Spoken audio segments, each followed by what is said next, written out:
Our guest today, Kendall Miller, loves Hawaiian shirts, biking across Colorado, and connecting folks within tech. We're very excited to hear from him about how to get the right kind of attention from people in tech. That may or may not include a company called Cluely. You'll hear more about that in a minute.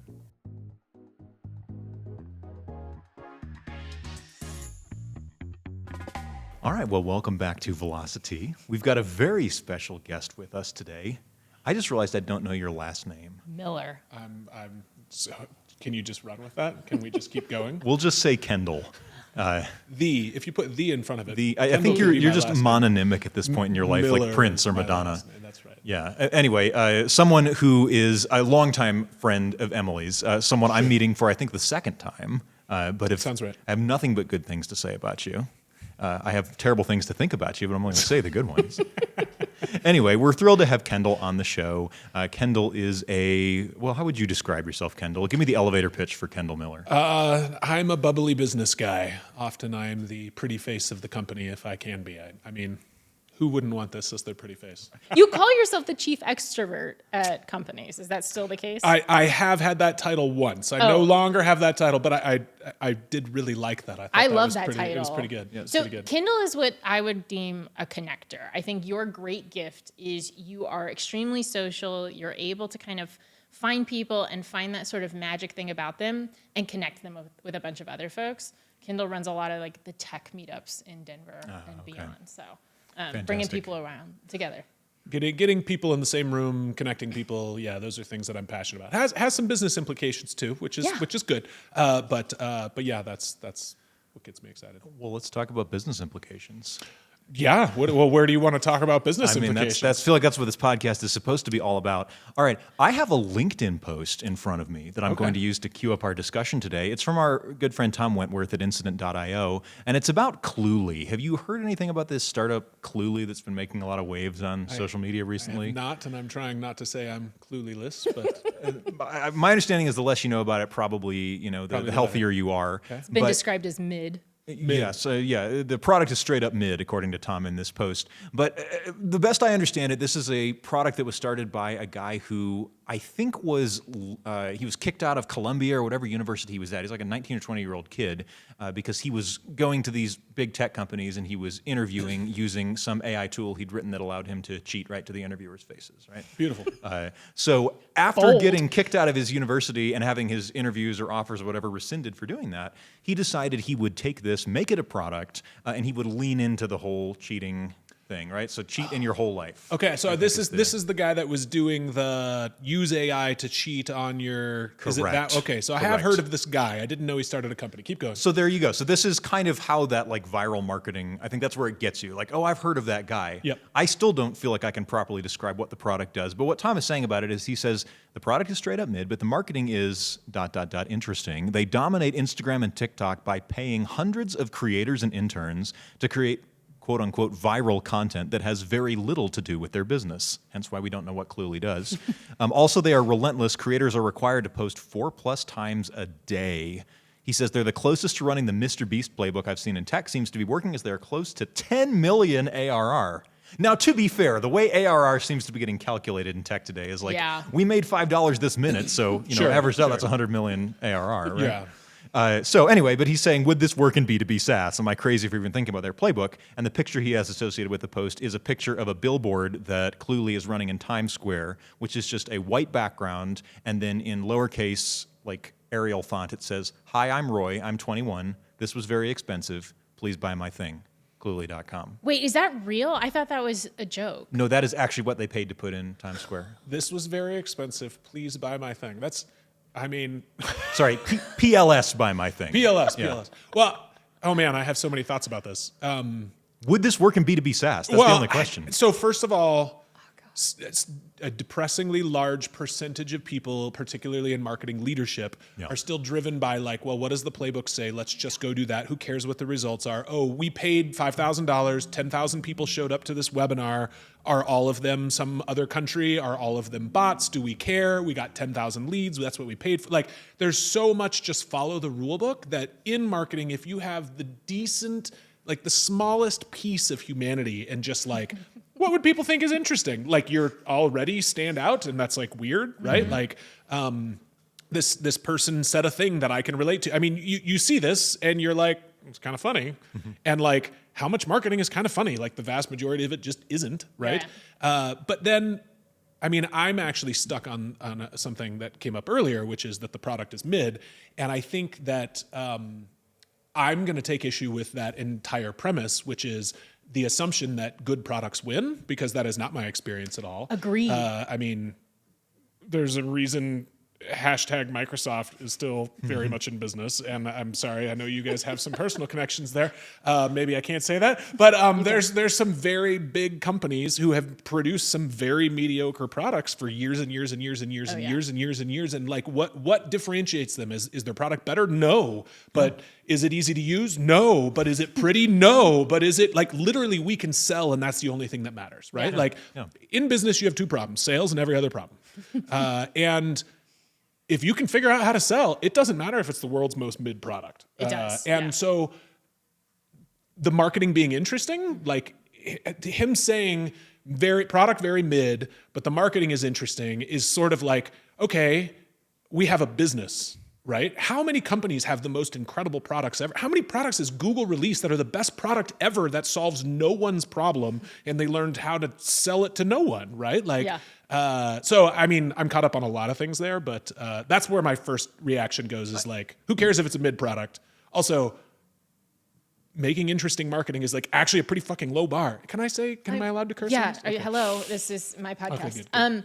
I'm curious too what your thoughts on PLG are then, because I'm very interested in the fact that a lot of people do sort of lean on, if we build the best product in the world, then the marketing doesn't matter. And I couldn't disagree more.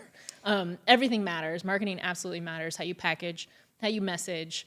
Do you think you can overcome that, or is marketing always going to be part of the conversation? Well, so the thing is if you make a compelling enough product that's really easy to use, that's really easy to sign up for, that's really a fun experience so that people are talking about it, it's marketing itself. That's all that PLG is like a product that's so not shitty it actually does some of its own marketing. Like the vast majority of products are just like, I mean, think of your life and how many products in your life you're delighted to use today. Like if you strain, you might think of one. You're right. Right? Like, I mean, it's hard. And there's times where, like, there was a long time where I thought Slack was the most delightful product I'd ever used. Like, I couldn't believe how fast it was, how smooth it was, how easy it was, how nicely it worked, how everything was in this one. And now Slack is just a shit show. It's just a mega enterprise.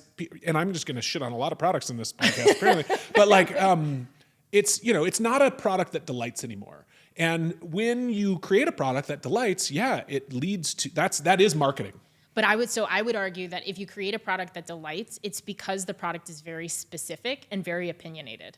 And so it's small. I would say that Slack, one of the things that maybe they've lost a little bit is as they've added other features, they've become a lot more in line with other kinds of chat tools, enterprise level. Oh, which one are you thinking of? There's none that get made fun of regularly on social media that I can think of that are bad for teams to use. Cough, cough, teams. Yeah.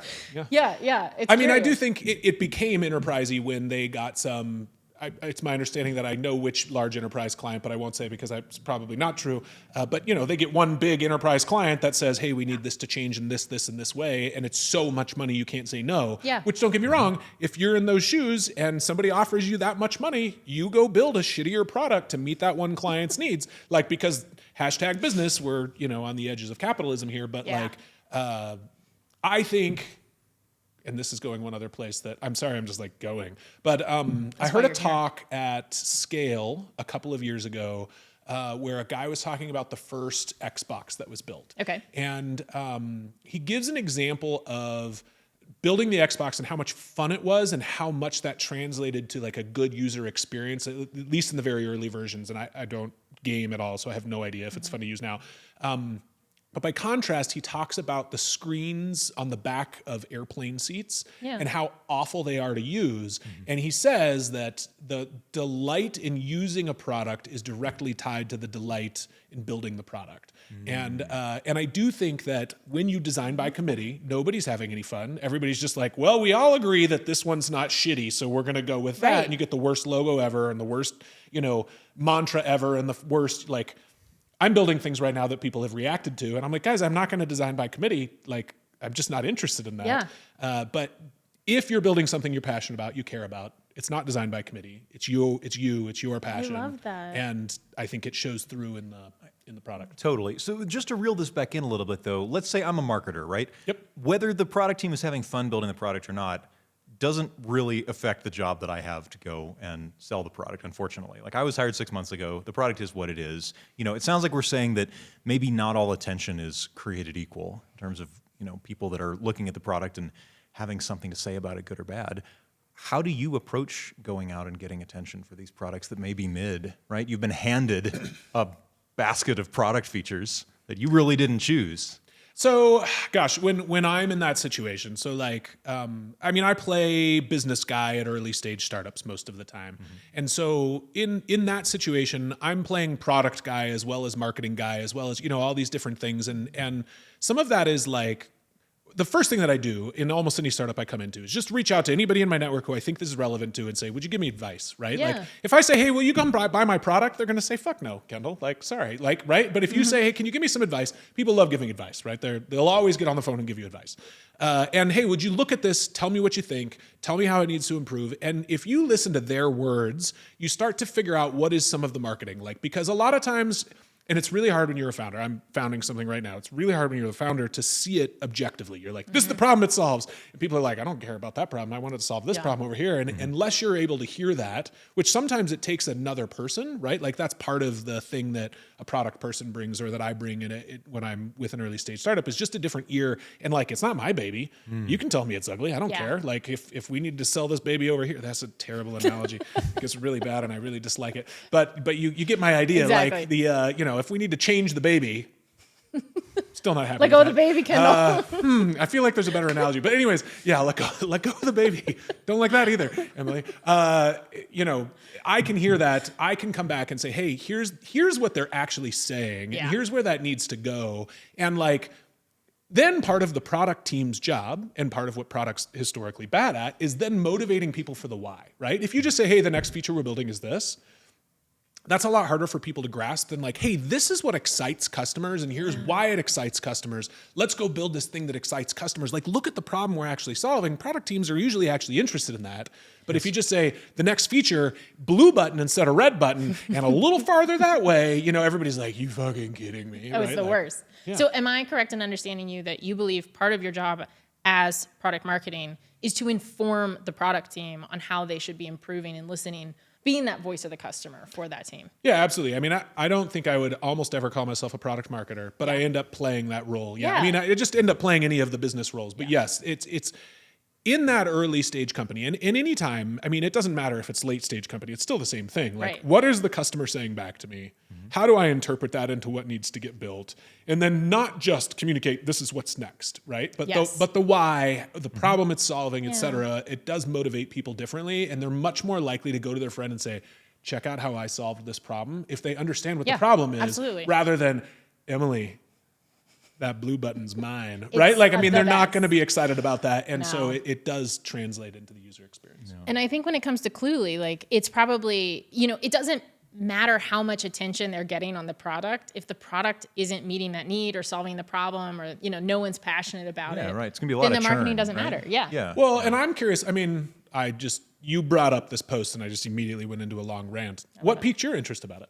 You know, I think it was Tom's question at the end where he's saying, hey, like, I see people trying tricks like this kind of on the consumer side, on the B2C side. And I imagine, although Tom is seeing Cluely specifically, he's probably also thinking about 5 other influencers that he sees on TikTok or Instagram talking about this brand of shoes or bottled water or whatever, and thinking, hey, I'm doing marketing for a dev tool, right? What should I be learning from these people? What should I say, okay, whether or not that's working for them, it's not something I should try. I'd love to hear your thoughts on that. Yeah, I mean, it's kind of back to the B2B SaaS. Would this work for B2B SaaS problem? And I guess we didn't quite address that. So, I mean, I think, like, how do I say this? Companies start off sometimes edgy when they're small, right? Like, because you can push the boundaries. You don't have the big enterprise customer. You're not going to offend anybody, or, you know, like, you're going to offend people, but it's going to win you a couple people, right? Like, but all marketing is kind of edgy. Like, if it's not a little bit edgy, it doesn't get anywhere, right? If it's just bland as heck, Yes. and I say as heck on purpose, right? Like H*CK heck. Yes. Like if it's bland as heck, then it's just not going to go anywhere. Like nobody's going to see it. Nobody's going to remember it, right? Like which the number one thing we got to have them do is remember it. Right. Even if they hate it, at least they remembered it. Well, no, hang on. So you're saying if I go down the escalator in an airport and I see a billboard in front of me that says leverage transformative innovation and has a picture of a guy in a suit, Then you know it was. so isn't that working in its own way? How many big companies you have I have a shout out? bingo I'm card? sorry. Yes, I'm gonna work through my top 10. Yes. Yeah. No. I mean, you're gonna even if you like, hey, that's an interesting message. I would really like to be leveraging whatever the fuck it was you just said. I already forgot. But you're gonna get down to the bottom of the escalator and you're gonna be like, I need to totally go leverage innovation. Who do I call?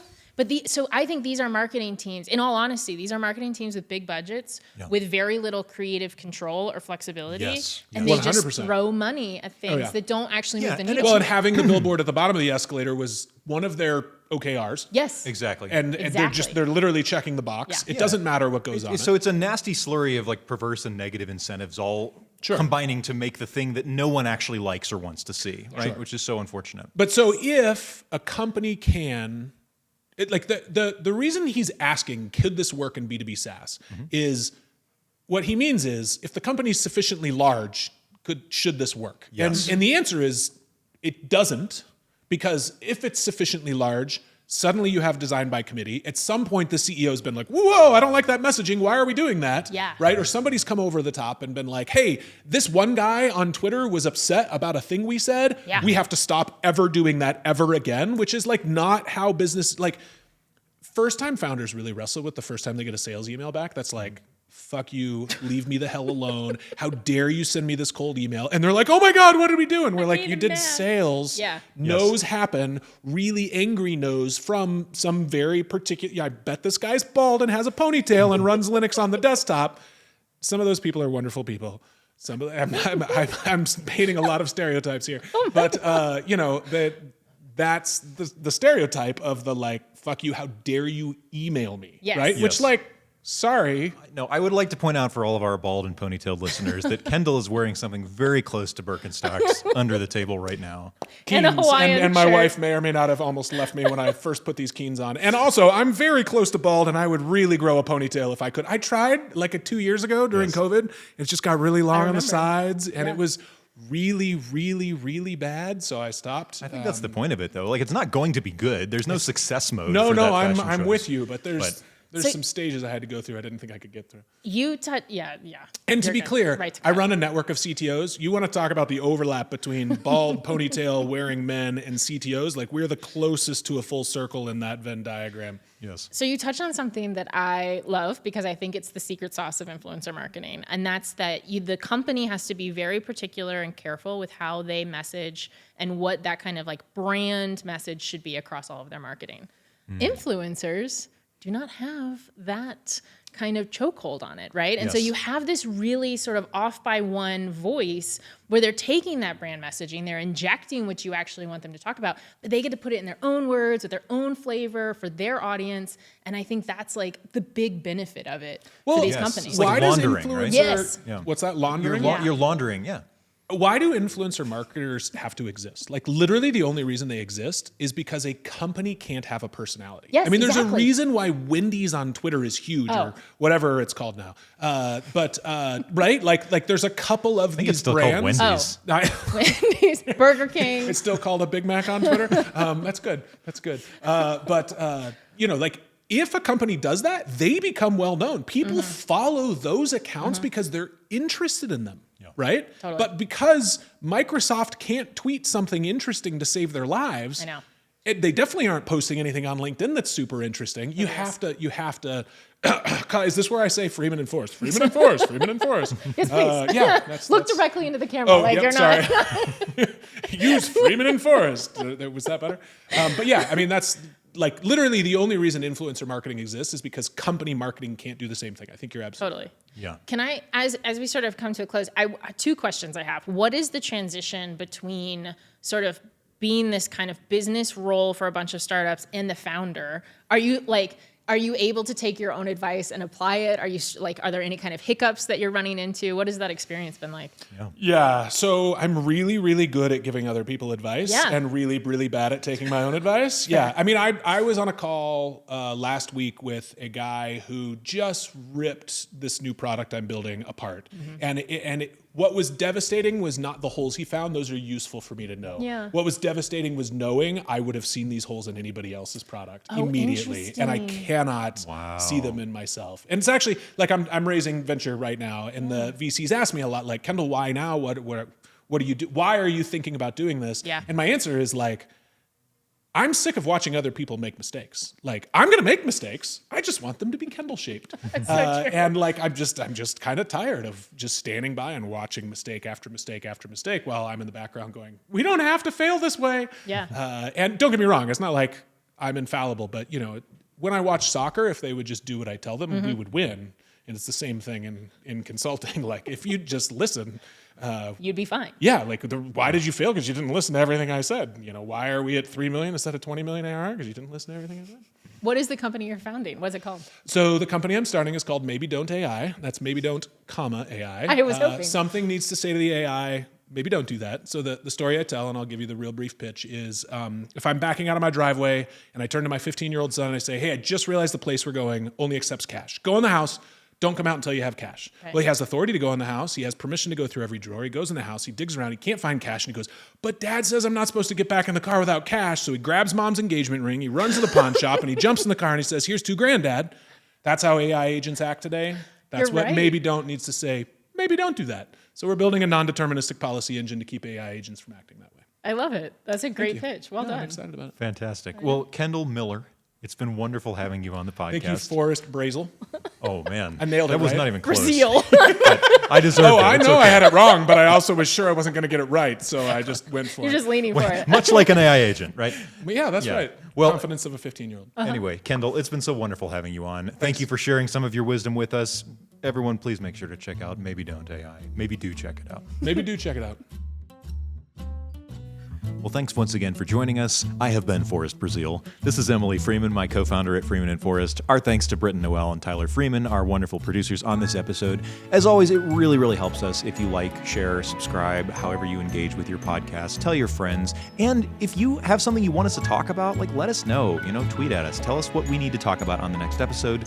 Thank you.